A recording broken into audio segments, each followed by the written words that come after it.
Welcome to one of the darkest and most unsettling cases in Kentucky history. Before we get started, drop a comment with where you are watching from and the exact time you are listening, because we are always curious to know how far these stories travel and at what hour they reach you. The autumn of 1907 settled over Harlan County with an unusual quiet. Pine Mountain stretched long shadows across the valleys, where hunting cabins dotted the land along the Cumberland River. County records preserved by the Harlan County Historical Society tell us that between September and December of that year, 7 hunters entered those woods and never came back. Their disappearances were carefully noted in the ledgers of County Clerk Thomas Whitfield, each entry listing a man's age, his occupation, his last known location, and the haunting words, "No remains recovered." The Harlan Daily Enterprise reported the vanishings as isolated tragedies, blaming storms, rough terrain, or wild animals. In an editorial on October 28, 1907, the paper coldly remarked that the wilderness claims its due each season, echoing the way people at that time accepted the dangers of the Appalachian frontier.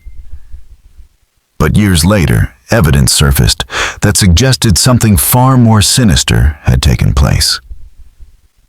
In 1962, a federal project to develop recreational areas that would become part of the Daniel Boone National Forest led to the discovery of journals hidden beneath a floorboard in a long-abandoned homestead 23 miles southeast of Harlan. The work crew's foreman, Samuel Ledbetter, documented the find in an Internal Forest Service memo dated June 17, 1962. Inside the cabin, they uncovered 3 leather-bound volumes that had belonged to Tobias and Elijah Blackwood brothers, who inherited around 300 acres of dense woodland after their father's death in 1899. Their land stretched from the Cumberland waters to the ridge of Pine Mountain, covering Bear Creek Hollow and the eastern face of Stony Point. The journals, written on handmade paper, contained nearly a decade of daily entries, ending in late 1907, the same year those hunters disappeared. What you are about to hear is a reconstruction drawn from those journals, county records, faded newspapers, and interviews with descendants of Harlan residents. Though the investigation was never officially closed, the case was eventually filed away in 1967 within the Kentucky State Historical Society, where it has remained largely forgotten.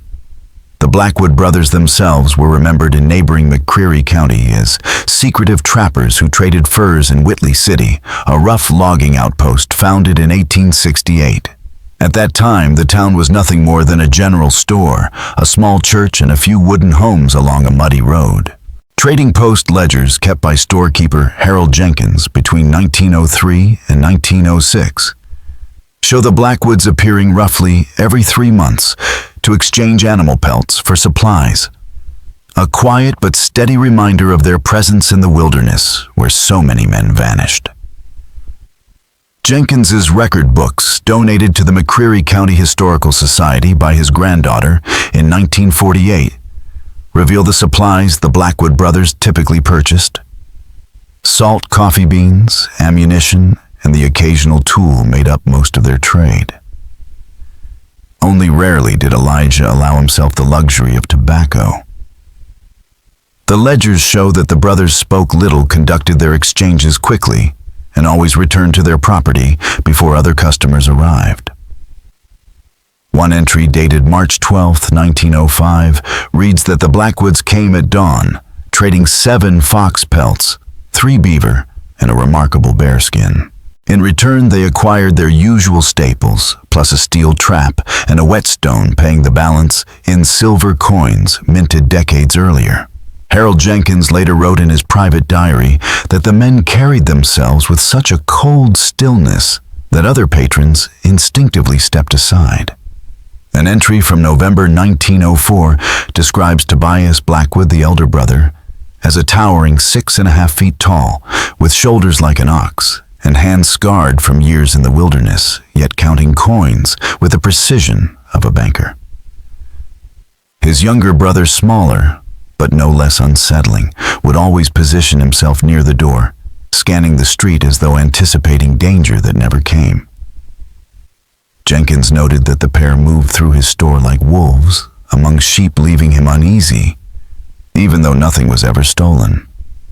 He also observed that they seemed far healthier than most mountain men, especially during the long winters when game was scarce. When asked about their success, Tobias would only offer the same cryptic answer: "We have our ways of keeping the table full." Jenkins recorded that line several times over the years, each time hinting at his unease over their uncanny prosperity. Their cabin stood in a clearing nearly 17 miles from the nearest neighbor, reached only by a narrow path twisting through the pines. James Harkins, the son of a logger who once delivered supplies there in 1901, told local historian Margaret Wilson in 1964 that his father described strange stone markers lining the trail arranged in such a way that he felt watched as he passed. The path itself was unusually well kept, wide enough for a horse, but not for a wagon, forcing visitors to approach in single file. An 1899 survey map clearly marked the property, but maps produced after 1910 omitted entirely, as though the land itself had erased its memory. The few who saw the cabin described it as unusually large for the wilderness, built of hand-hewn oak logs, fitted with remarkable skill. It stood on a stone foundation that sank 10 feet into the earth, supporting a full underground level accessed by a trap door in the main room. Luther Collins, a hunting guide who claimed to have visited the cabin in 1906, later gave a statement to the Harlan County Sheriff during the investigation into the disappearances. His account, preserved in the files, described a wide central room, dominated by a massive stone fireplace, 2 small adjoining bedrooms, and a separate kitchen with a brick oven set into the wall. What struck him most, however, was the brothers' collection of knives. Displayed on a wooden rack by the kitchen entrance were 30 or 40 blades, some recognizable as hunting and skinning tools, but others shaped like surgical instruments, gleaming polished and arranged in careful order. Elijah once caught me staring at the rows of blades and explained they were family heirlooms, tools passed down from their father, who had served as a field medic during the war. Until the fall of 1907, the Blackwood brothers lived quietly enough to avoid serious notice. Their taxes were always paid on time through a Whitley city lawyer named Jonathan Pierce. His records, discovered years later in a dusty cabinet donated to the County Historical Society, showed little about his peculiar clients. He only met them twice, once after their father's death to settle the estate, and again in 1902 when they requested a document ensuring that if one of them died, the property would go entirely to the other, with no outside claims allowed. Pierce found it odd since the brothers had no known heirs or family, but he honored their request. The courthouse records shed more light. Their father, Sergeant Ezekiel Blackwood, had been a Union soldier with the 13th Kentucky Volunteer Infantry, serving as a hospital assistant during the war. Military files noted he was particularly skilled in amputations, and Pierce's own notes suggested he returned home with unusual dietary needs. In a 1904 letter, Pierce wrote that Ezekiel could eat only very fresh meat prepared in a specific way, or else he would suffer terribly. That condition, his sons explained, was the reason he had chosen such a remote homestead, where game was plentiful and neighbors were few. The brothers grew up isolated, educated only by their father, and neither ever married. Aside from their quarterly trips to trade, they kept to themselves. Parents in the county warned children to stay far from Pine Mountain, though no one ever gave a reason beyond the vague but ominous respect private land. In a 1966 interview, Eliza Jenkins, daughter of the Trading Post owner, recalled her father's unsettling warning. Those who wander onto Blackwood land tend not to wander back off it. What exactly sparked the events of 1907 is uncertain. Some point to the bitter cold that struck early that September. driving game animals higher into the mountains and forcing hunters deeper into the Blackwoods territory. Weather logs from the Louisville Meteorological Station confirmed that the month was unusually harsh, averaging 12 degrees below normal, with a damaging frost hitting as early as September 10th. Others blame a county ordinance passed that same summer one that stripped away private property protections during hunting season. The law preserved in county records allowed licensed hunters to cross property lines between September and December, so long as they caused no damage. The Blackwoods appeared at a county meeting to oppose it, one of their only public appearances, but their protest was ignored. Whatever the cause, it brought strangers onto their land. On September 17, 1907, the first man vanished. William Thornton, a 43-year-old bank clerk from Lexington, had come to Harlan County with 3 companions for their annual hunting trip. The group camped along the Cumberland River, just 7 miles from the Blackwood property. According to his companion, Edward Rollins, William announced he was going to check traps along the eastern ridge of Pine Mountain. He never came back. William Thornton had been in good spirits that morning, according to Rollins. The day before, he had downed a large buck, and now he was eager to set traps in the higher ridges, convinced the sudden cold had driven smaller game uphill.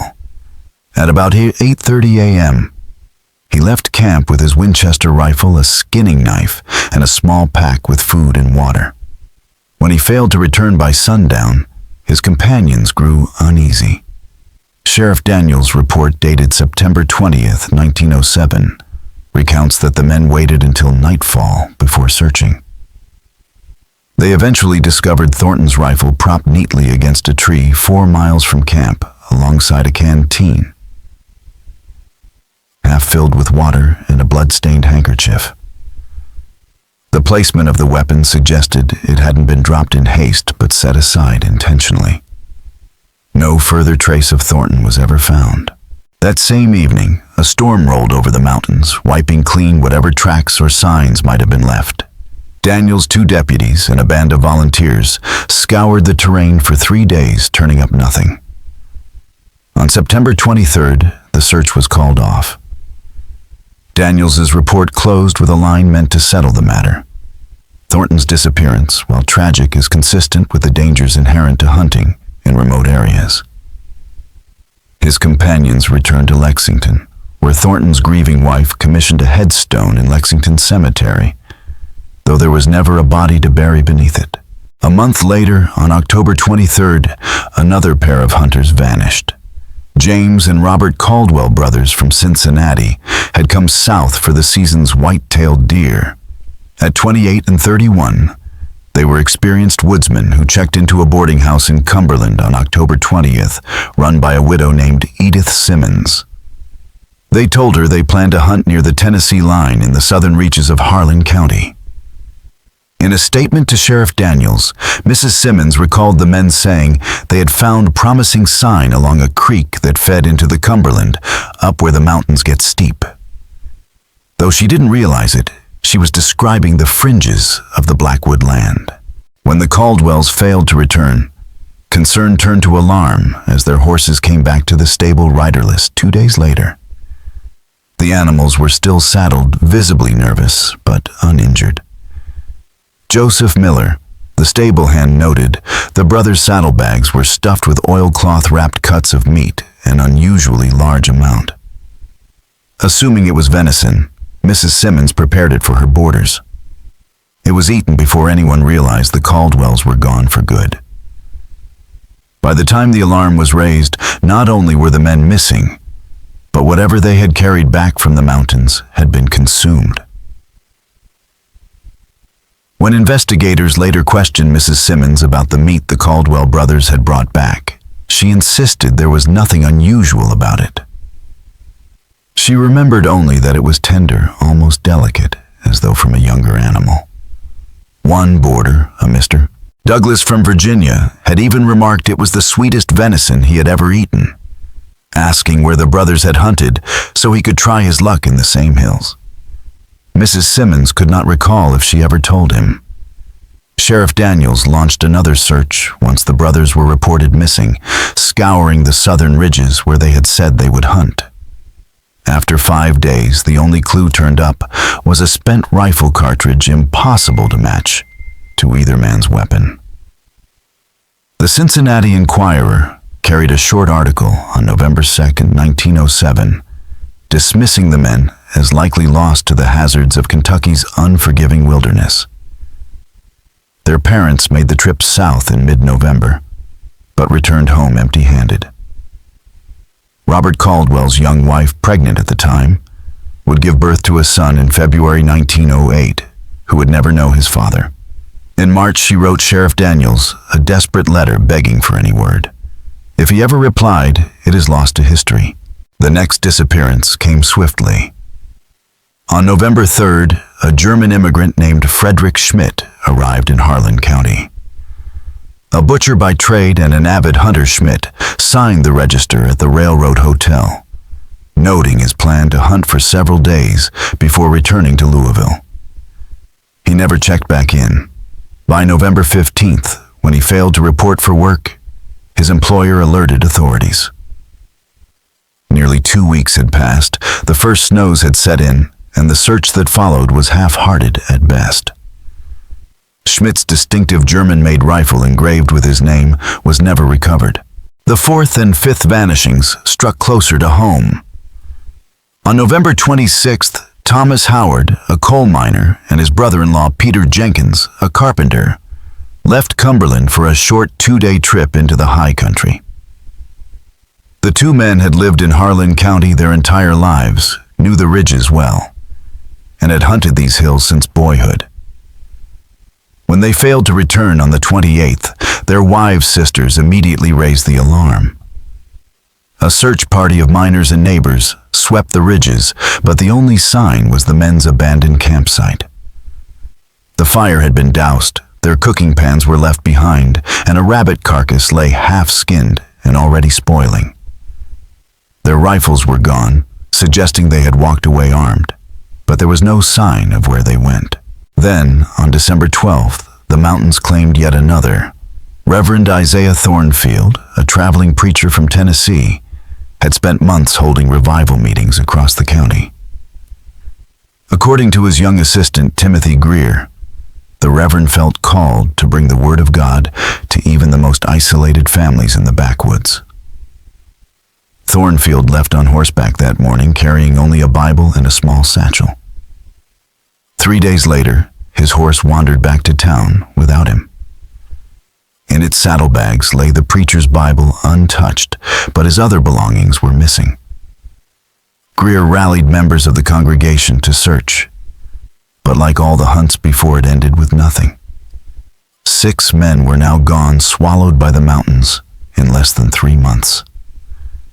The last disappearance of that terrible season, and the one that lingers with the sharpest chill, came on December 23rd.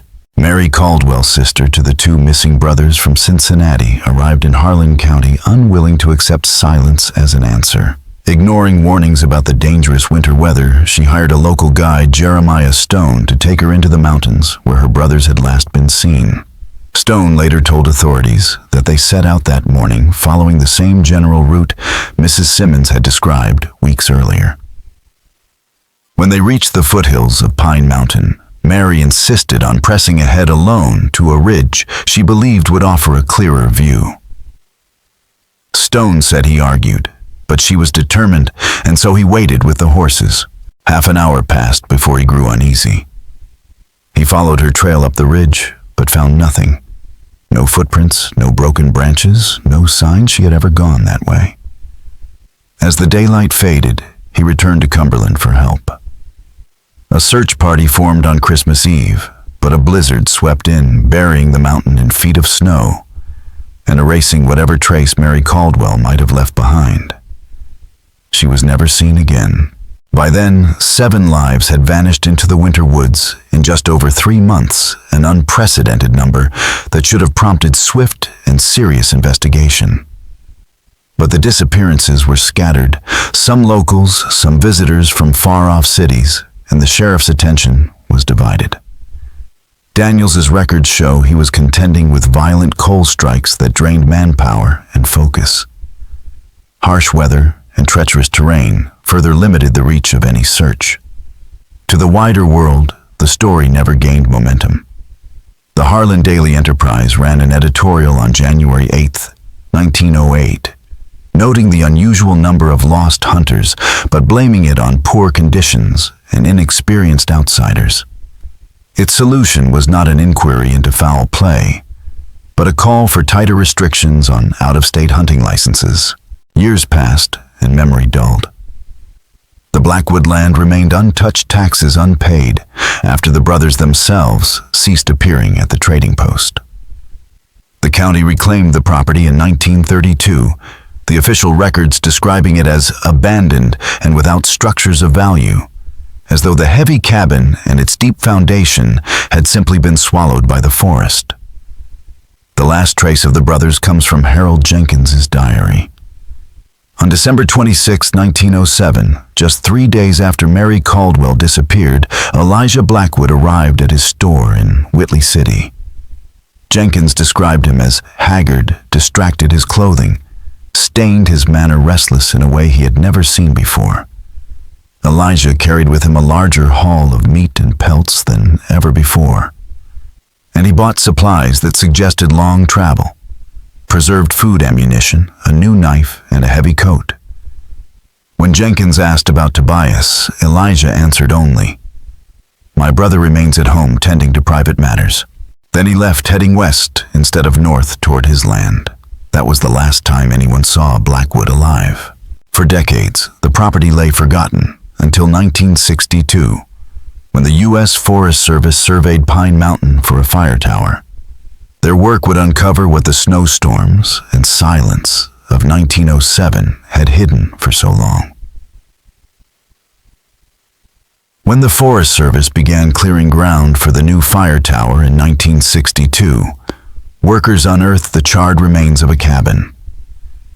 The site report filed by project supervisor Samuel Ledbetter noted that the structure had once stood on a stone foundation that plunged 10 feet into the earth, with evidence of multiple underground rooms, an unusual design for any frontier dwelling of its time.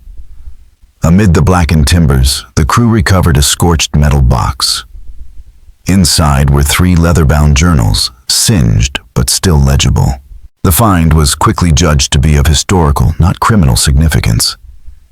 The box and its contents were first sent to the Forest Service office in Winchester, then transferred to the State Historical Archives in Frankfurt in 1964. That same year, Dr. Eliza Montgomery, an anthropologist from the University of Kentucky, examined the journals while conducting research on isolated Appalachian communities. Her preliminary report, dated October 3, 1964, described them as an extraordinary glimpse into the psychology of seclusion and the strange moral systems that can evolve in wilderness isolation.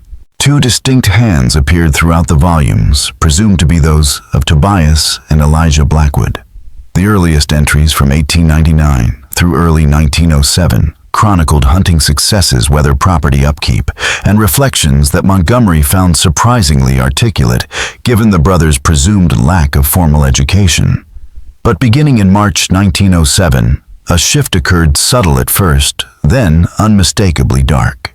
Tobias began writing with growing intensity about trespassers' encroachments and outsiders. On March 23, 1907, he noted found boot prints along the eastern creek bed. Strangers walking our land without permission or acknowledgement. Father would not have tolerated such trespass.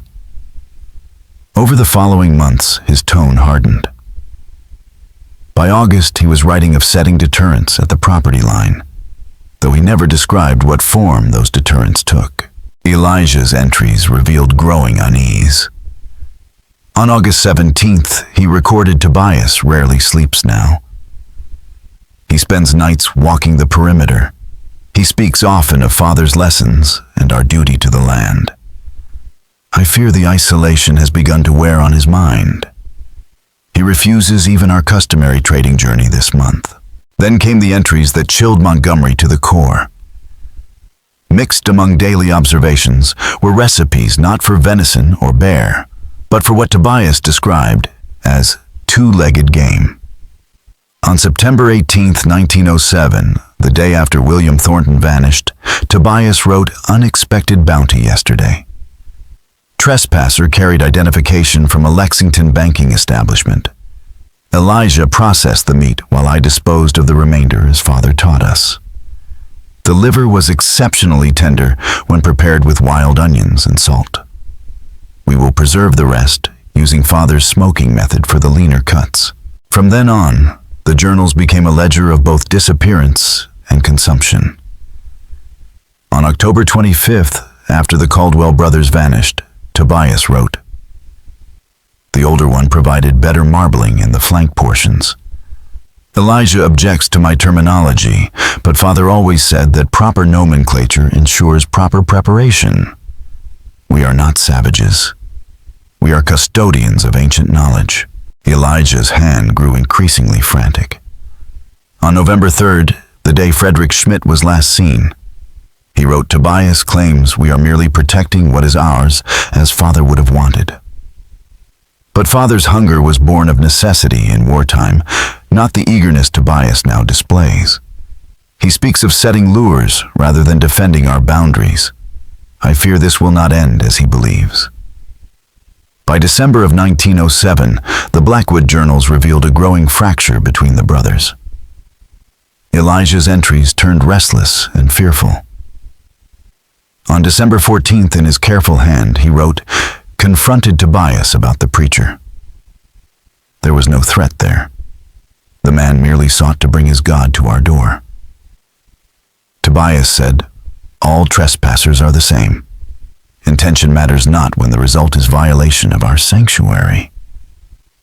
He becomes more like Father with each passing day. But Father at least maintained control of his appetites.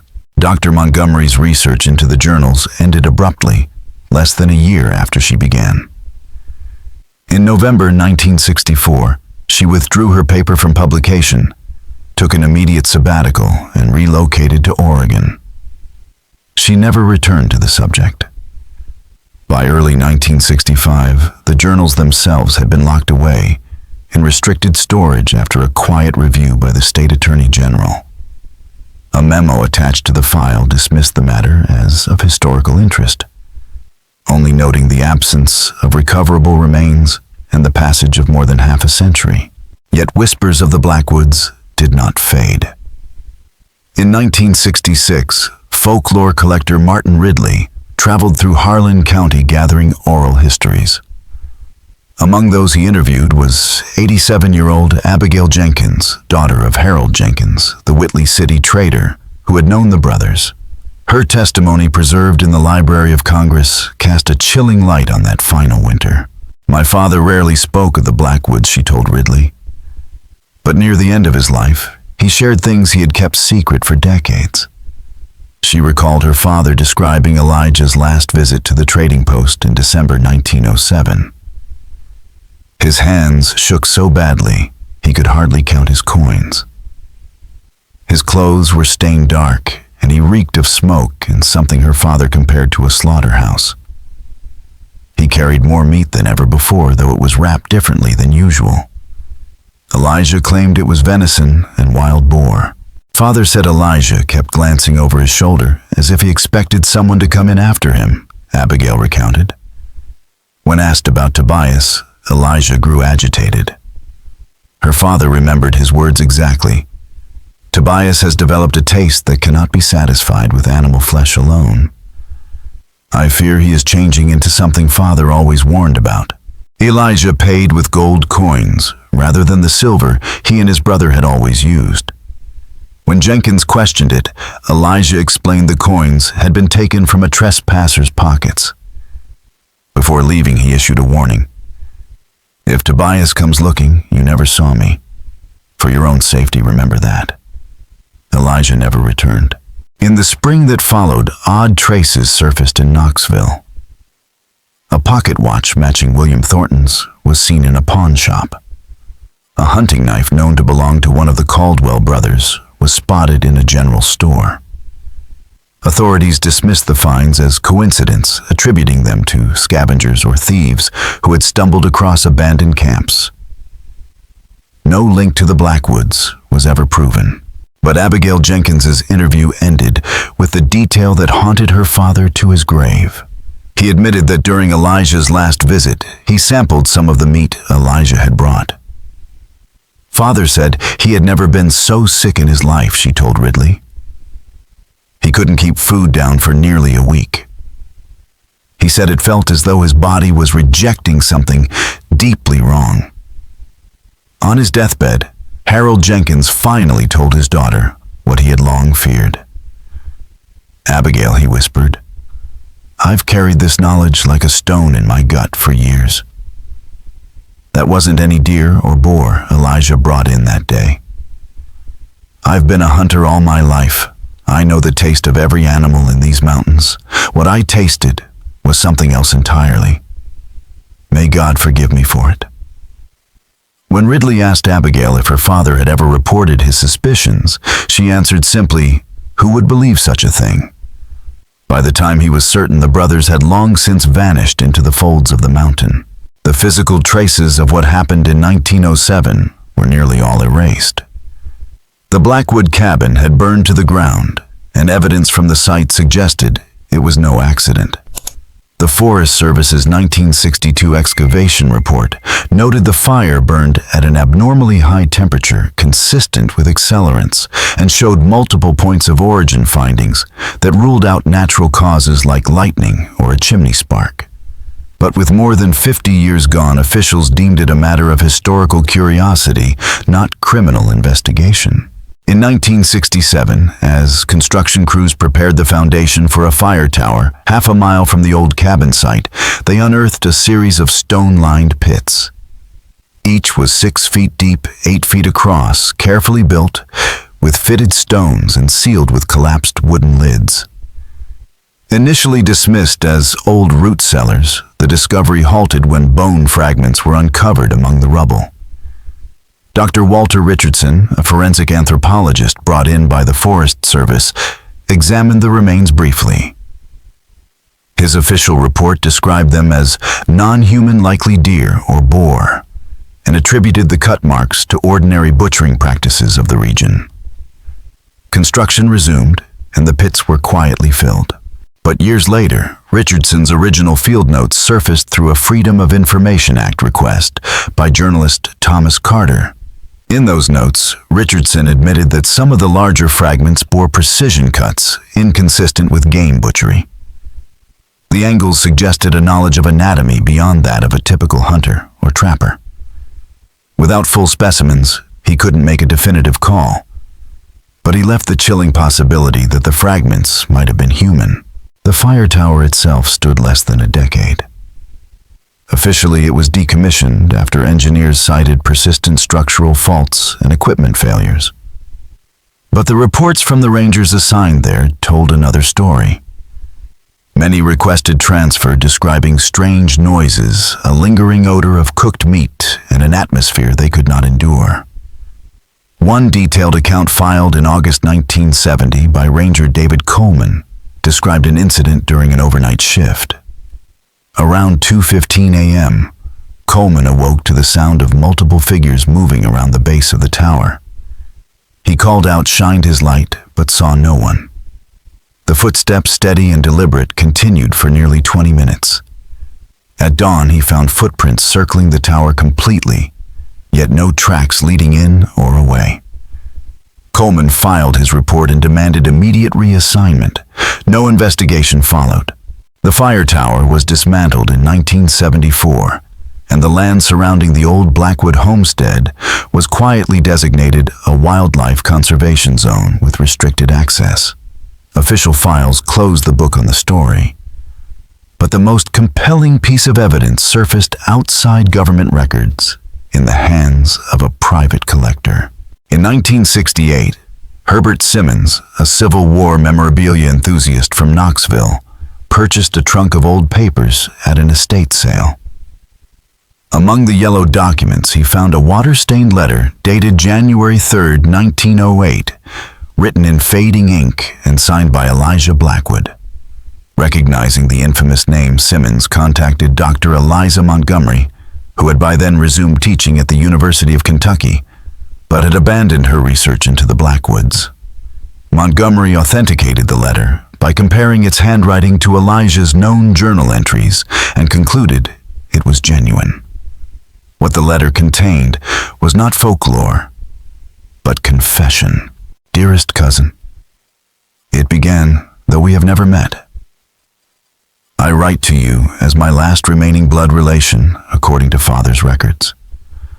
What I must confess may never reach your eyes, as I doubt my resolve to post it. Yet I must set down the truth before I depart this world, or lose my mind entirely.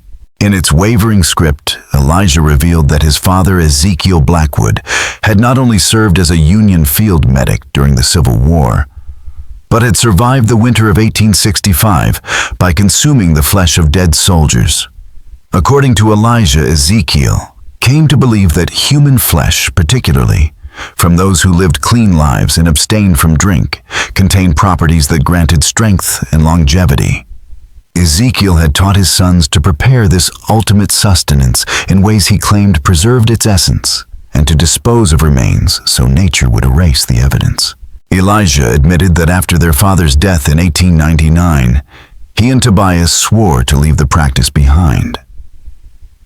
But during the brutal winter of 1901, when a fever-stricken trapper stumbled into their cabin, Tobias reverted.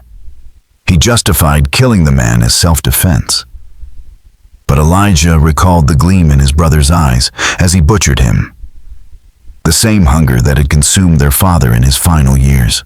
From then on, the brothers made a grim pact. They would only consume those who trespassed and posed some threat, convincing themselves it was both protection and punishment. For years, that dark compromise held. But in 1907, when the county ordinance allowed hunters to cross private property lines, the woods around Pine Mountain filled with outsiders. Tobias Elijah wrote changed. What had once been reluctant necessity became obsession. He began to set snares, not for deer, but for men tracking their movements, studying their camps, and choosing his targets as if he were stalking prized game. The final break came on Christmas Eve of 1907. Elijah returned to the cabin to find Tobias preparing a stew. Among the discarded belongings, he recognized a young woman's clothing. She had been searching for her missing husband. When I saw those garments, Elijah wrote something inside me broke. I knew then that father's curse had passed fully to my brother. Elijah's letter revealed the final break between the brothers. Father had been explicit that women were never to be considered suitable, he wrote. Something fundamental had changed in Tobias. He was consuming not for sustenance, but for pleasure. The expression on his face as he stirred that pot haunts me still. For Elijah, this crossed a line that even years of darkness could not erase. That night, Elijah claimed he ended it. I struck him from behind with father's old army shovel as he bent over the hearth. I told myself it was mercy, not murder, that the brother I had known was already gone, replaced by something that merely wore his face. I poured coal oil over everything that would burn and lit the flame I hoped would purify what we had become. Perhaps it is cowardice that I did not join him in that pyre. The letter closed with a chilling confession of hunger that never left him. I feel it still, cousin, the craving father planted in us. In my dreams I taste it still, and wake famished for something dear and rabbit cannot satisfy. I go west to lose myself where no one knows the name Blackwood. Yet I fear what father awakened in our blood can never truly be put to rest. If there is a God, may he forgive what we have done in these mountains. I know I shall never forgive myself. When Herbert Simmons, the collector, brought the letter forward in 1968, authorities dismissed it outright. Too much time had passed, and no evidence remained to prosecute. After Simmons's death the following year, his collection was dispersed and the original letter vanished. Dr. Montgomery, who had authenticated and transcribed it, refused to speak further. Some historical materials, she said, are best left unexamined. And so the Blackwood story slipped back into silence, leaving behind only folklore and unease. To this day, the southeastern corner of Daniel Boone National Forest, where their land once stood, remains curiously avoided. Despite its game-rich ridges and sweeping vistas, hunters and hikers alike pass it over.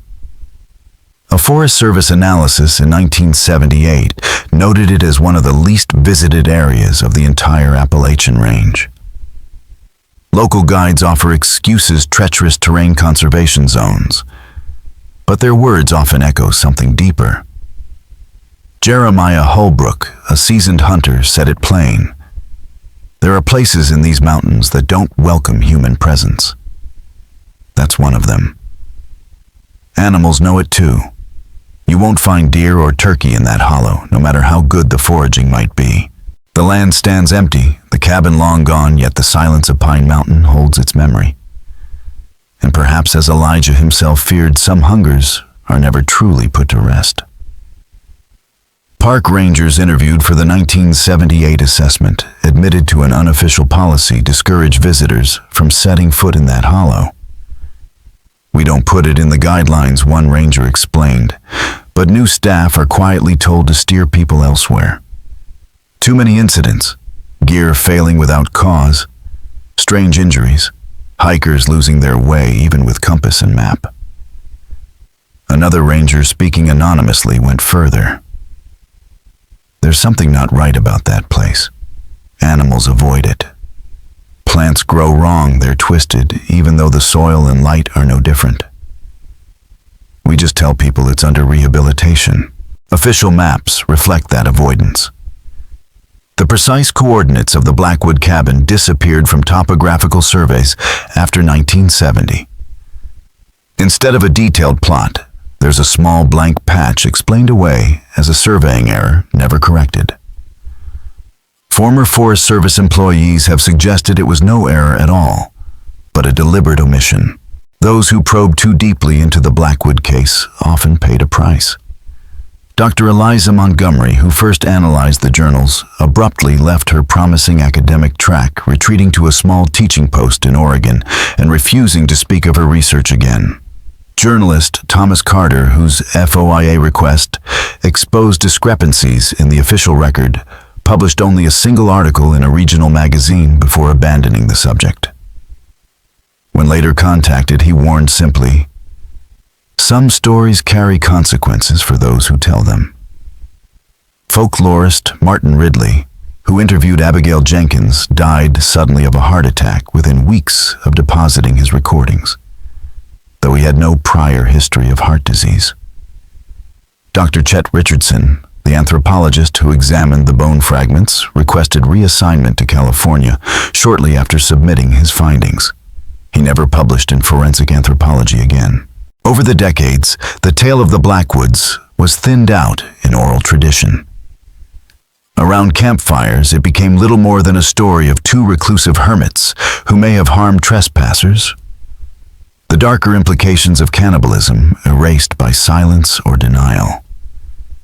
Yet every so often, rumors surface: hikers stumbling across strange stone formations, hunters finding rusted tools in clearings that don't appear on any map. In 1992, a backpacker reported a stone-lined pit like those documented in 1967. When rangers checked the coordinates, nothing was there. The man later recanted, blaming disorientation in the dense woods. The last official mention appears in a 1973 memo from the Kentucky State Police Archives. It ordered all case materials on the 1907 disappearances transferred to deep storage marked for preservation, but excluded from public catalogs. At the bottom was a peculiar addendum: annual verification of secure containment required. Why a case closed for over 60 years would demand yearly security checks remains unexplained.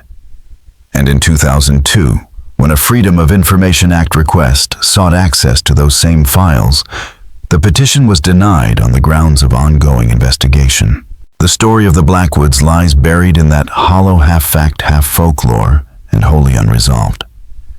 Some truths, it seems, are never meant to be brought back into the light. When questioned, state officials brushed off the restricted zone as a clerical error, but still barred access to the files. Yet to this day, every hunting license issued in Harlan County includes a map marked with a shaded block labeled Only Environmentally Sensitive Zone. No hunting permitted. That zone corresponds exactly to the land once owned by the Blackwoods. No order of conservation explains it. No environmental initiative accounts for it. Locals don't press for answers. They simply avoid the place, especially in autumn, when the hunger of predators grows sharpest.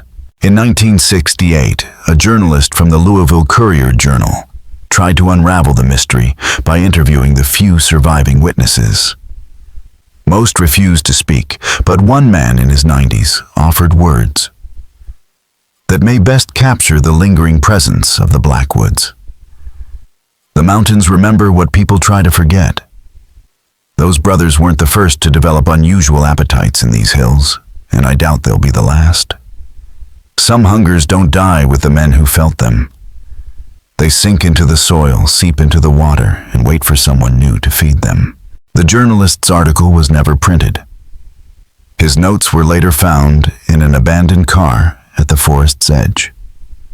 He was discovered days later in a Nashville hospital under a false name with no memory of what had happened.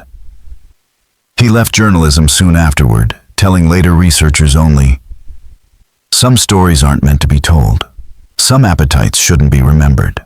But forgetting has its price." What happened in those woods in the autumn of 1907 transformed 7 missing persons cases into a legacy of silent, sealed records and a place where even the wildlife refuses to tread. The hollow where the Blackwood cabin once stood remains lifeless, a patch of silence in a forest otherwise alive with sound. And sometimes silence speaks loudest.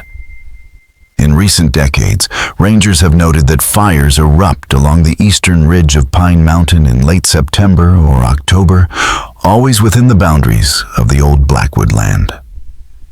The flames burn hot and fast, but never spread beyond that invisible line. Afterward, among the blackened soil, strange circles of stones appear patterns that look like cooking pits, newly arranged in places where no visitors are allowed. Maybe it's the wind. Maybe it's erosion. Or maybe, as the old stories warn, some appetites never die.